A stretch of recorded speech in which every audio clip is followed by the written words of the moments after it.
Lilinawin ko lang, hindi lahat ng bawal na pag-ibig ay illegal o immoral. May mga pag-ibig na naging bawal dahil may nagtakdang at nagsasabing yan ay bawal na relasyon. Hindi dahil mali, kundi dahil may hindi pumayag. Halimbawa, ang padre o madre de pamilya na tutol sa napupusuan ng anak. Kapag ang pag-ibig ay ginawang pagkakasala, nagiging bawal sa sistema ng ilang pamilya. Diretso na tayo. May mga kanta na hindi mo pinapakinggan para sumaya. Hindi rin para kiligin. Hindi ito kantang pampakilig. Ito'y awiting may dinadalang bigat na mensahe.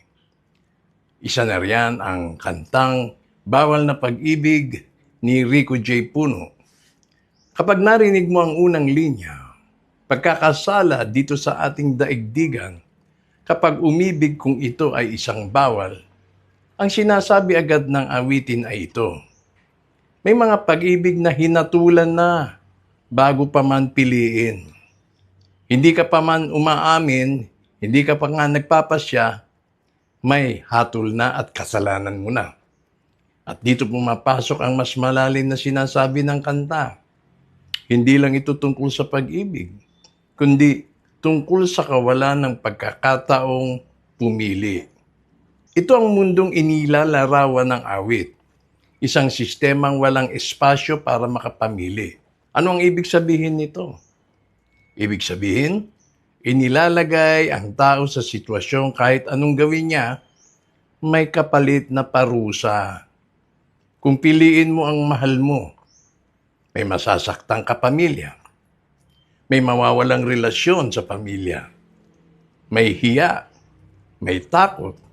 At kung pinili mong iwanan siya, yung iyong ginigili o nililiyag, ikaw naman ang guguho. Ikaw ang magdadala ng lungkot.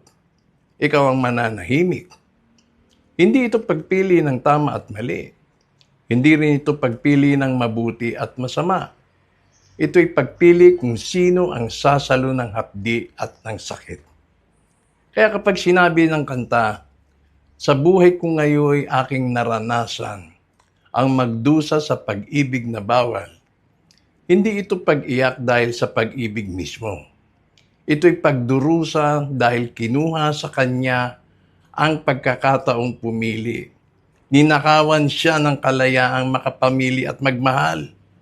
At kapag kinuha sa tao ang pagkakataong pumili, may isang bagay na hindi nawawala. At yan, ang damdamin. Hindi mo pwedeng utusan ng puso na tumigil eh.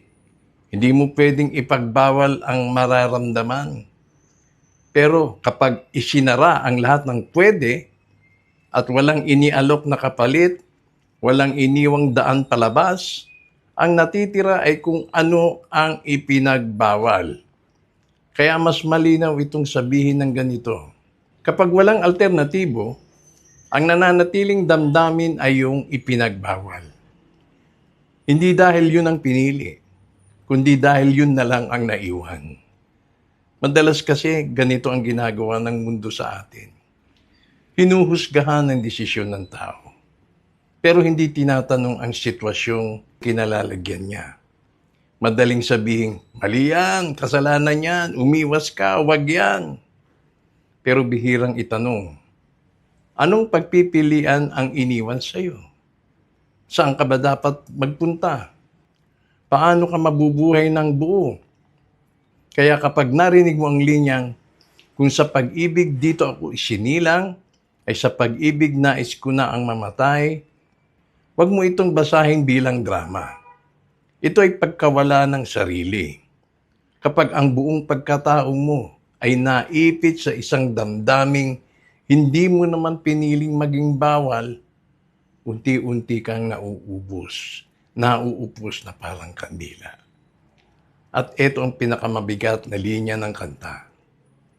Pagkakasalang kasing gulang ng daigdig. Ang sinasabi nito ay hindi na personal. Parang sinasabi ng awit, hindi lang ito kwento ng isang tao, ito ay kwento ng mundong matagal nang lumilikha ng mga sitwasyong walang tunay na pagpipilian. Tahimik ang linya, pero mabigat ang dala. Kung babalikan natin ang nauna nating usapan kung bakit masarap ang bawal, dito nagtatagpo ang dalawang kwento. Masarap ang bawal hindi lang dahil sa thrill o sa kilig, kundi dahil yun na lang ang naiwan ng isinara ang pagkakataong pumili.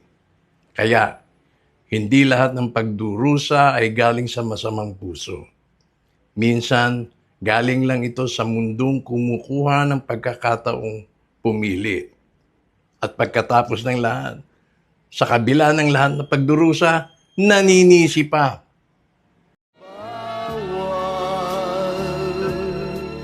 na pag